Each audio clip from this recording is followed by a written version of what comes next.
Good morning, class. Welcome to your instructional video for your self-portrait unit. This video is going to demonstrate the lesson expectations and procedures along with the 8 vocabulary words that go along with the unit.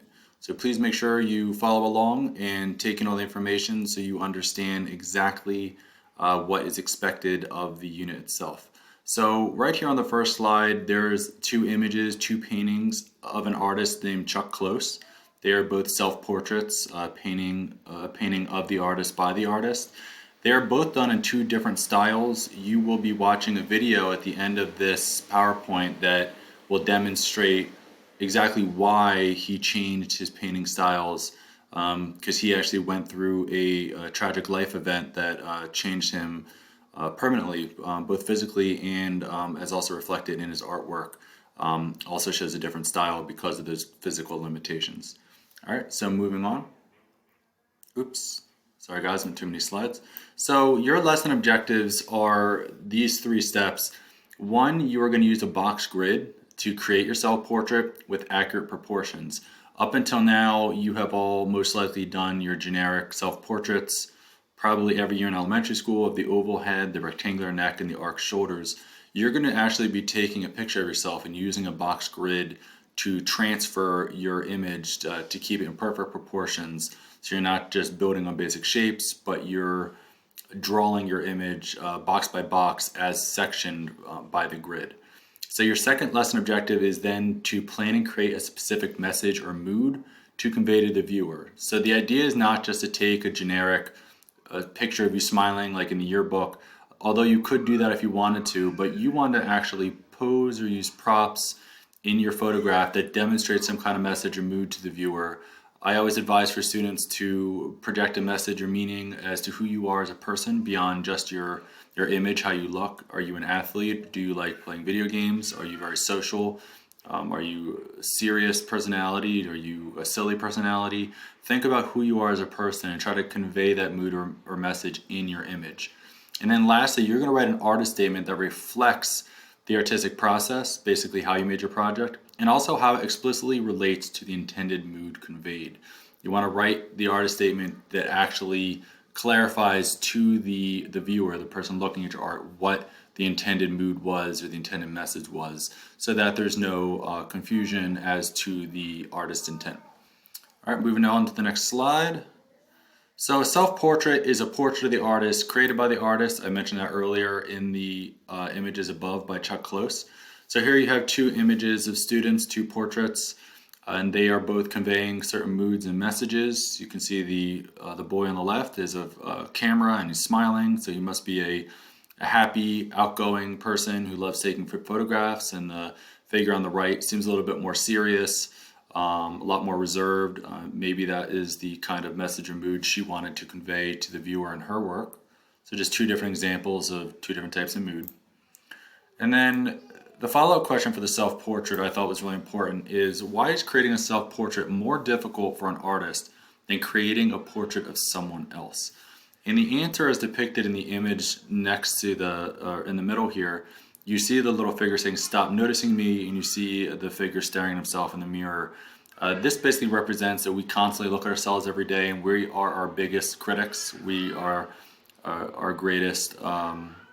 We judge ourselves more harshly than anyone ever would. So basically, we look at ourselves in the mirror every day. We see those imperfections. We see those little things that we wish we could change. Something even as simple as your hair. If your hair is messy, you're going to want to fix it and make it look perfect.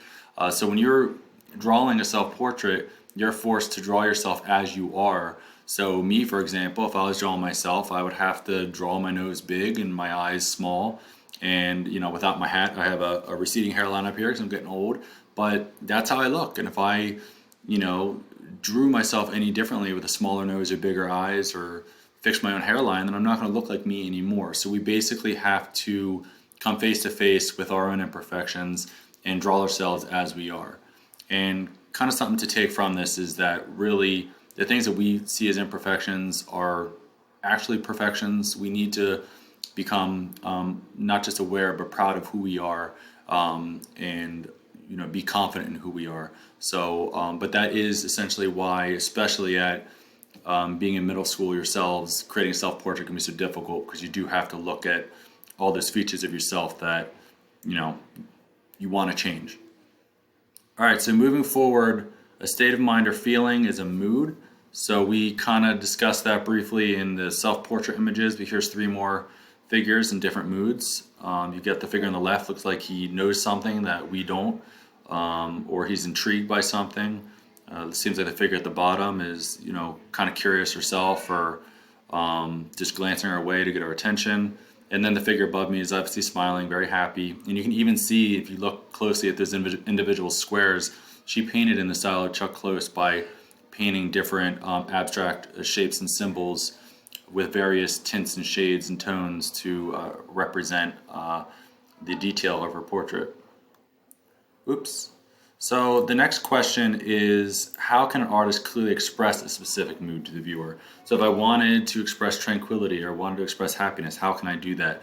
And the answer to this question is, you can basically clearly show that mood by A, your pose, what you're doing physically, B, what you're wearing, like the subject above me here is wearing a pair of headphones, and also C, your application of color, and D, the 4th step is you can even add a background that helps tie into that mood or message. So, like I said, the figure above me wearing the headphones, his message seems to be tranquil because we talk about what he's doing. His eyes are closed. He seems to be at peace. He's resting. What he's wearing, his accessories are the headphones. He's listening to music. He's again adding to that peaceful tranquility. You have the application of color. It's a soft light hitting his face with a nice, cool, calm background. So all those things help convey that mood. Whereas on the right, you see the girl looks very anxious or scared. You can see what she's doing, her facial expression. You can see any props. You don't see any props necessarily because they're not needed.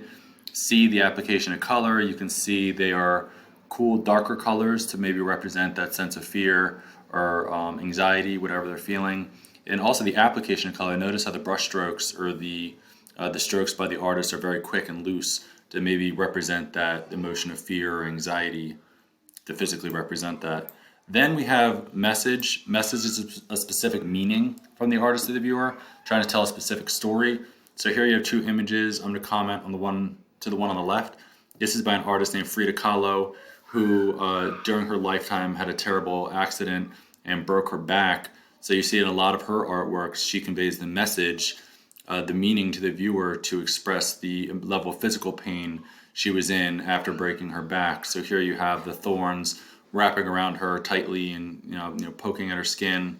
So that again represents that message of pain. And here you have Salvador Dali, who's a famous surrealist artist who's very eccentric personality, very kind of like odd and different. And you can definitely see that by his pose and his mustache and even the colors in the background, that he just likes to be different and he likes to stand out. So the question is, how can a self-portrait express a specific message to the viewer? We kind of mentioned that when we were talking about mood, but not just the mood, not just whether they're happy or sad. Also, you can have a whole story behind it, a whole timeline. Look at the example on the far right. This is very relevant to 2020 with the girl wearing the mask with the graduation cap, and then it got cropped off, but at the top there it says class of 2020. And it's very obvious that they're telling the message of that their senior year was kind of taken away from them, that it wasn't everything that they had hoped and dreamed it would be. You can tell that by the tears, and the mask is very telling of the time that this artwork took place, and the message is specifically telling. So basically how you draw yourself with the props and the position, the action, the color, everything has meaning. So make sure you are you're making these choices, these decisions clearly to help show that meaning. And I'm sorry for that bing, that was my email going off pretty loud. All right, so the artist statement, this is an artist's written description of the work. We've already done one in our previous unit. We talk about how it was made, what was made, and why we made it. And then this leads us to our central question for the unit. The essential question that you're going to answer on your learning log is, why do artists write an artist statement? Why do we bother talking about how we made it, why we made it? Why bother doing that? And to help kind of answer that, we have basically already talked about it, that if you go back to the very top, we go to the lesson objectives. The third objective is to write an artist statement that reflects on the artistic process and how it explicitly relates to the intended mood conveyed. We basically want to tell the viewer exactly what we were creating and why, what we sought out to do, because often you can create an image and have the artist or the viewer think that you were expressing a different mood or a different emotion. That's very common in abstract work, where we kind of pull our own understandings into an artwork. So that's why it's important to write an artist statement, to make sure that the viewer understands what we sought out to do. So we're going to be thinking about that as we continue on in this unit. Now we have proportion. So proportion is the relationship between two parts in the whole. So on the figure on the right here, you have this mannequin. Everything is in perfect proportion here, but if that arm were too short or the head were too big, when you compare the head to the different parts of the body and the body as a whole, it's obvious that something's too big or something's too small. But it's not even just the different parts, extensions of the body, but also if you look at the face. Since we're doing a self-portrait, you want the eyes, the nose, and mouth, everything in the right placement. You can even see the measurements of the artist, saying that the eyes, one eye width apart. They mark the eye line, the nose line, the mouth line. You want to make sure everything is in the proper placement for a self-portrait.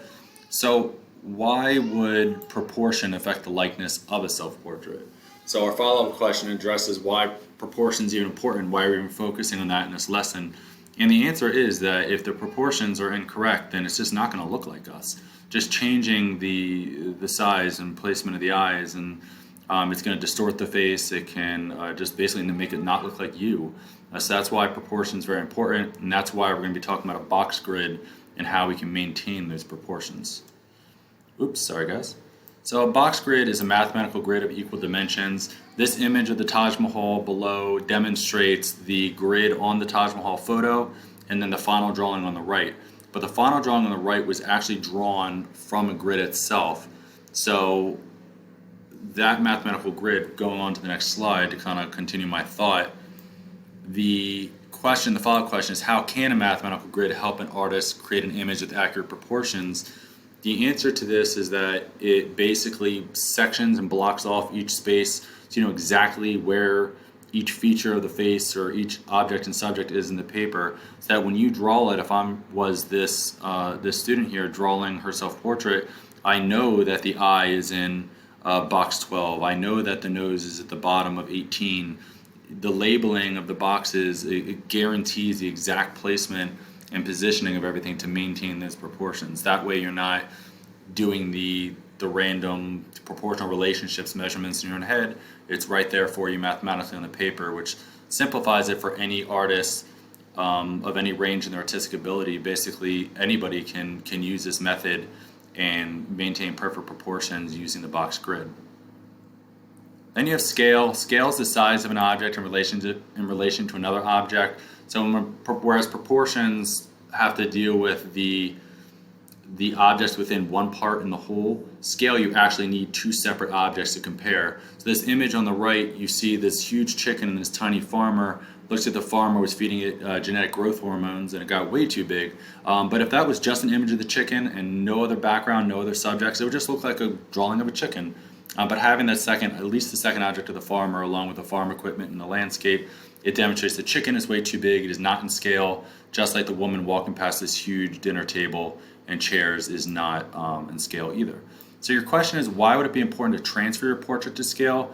Remember, your photo is going to be a certain size in your iPad, and you're drawing on a larger piece of paper. So you're drawing it larger, but we want to maintain the scale of it so that everything is in the exact placement and your drawing is exactly as it was intended to look from the photo. The subject is the main idea in an artwork, and I'm kind of rushing this and won't find time for the video. So here you have two different figures. On the left you have Vincent van Gogh. They are the subjects, and you will be the subject in your own portrait.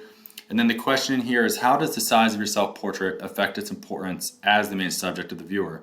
So on the far right you see the main subject is obviously the person because of their size, and the image on the left, the portrait of the person is much smaller. It actually looks like this metal figure with some kind of flute-like thing is the main subject. So basically the size of it, making your image the largest, is what is going to make it the main subject to the viewer. There are a couple slides after this, but I have about 5 seconds left. Please look at the read-only for the steps, the breakdown of how to do the box grid, and talk to you guys soon.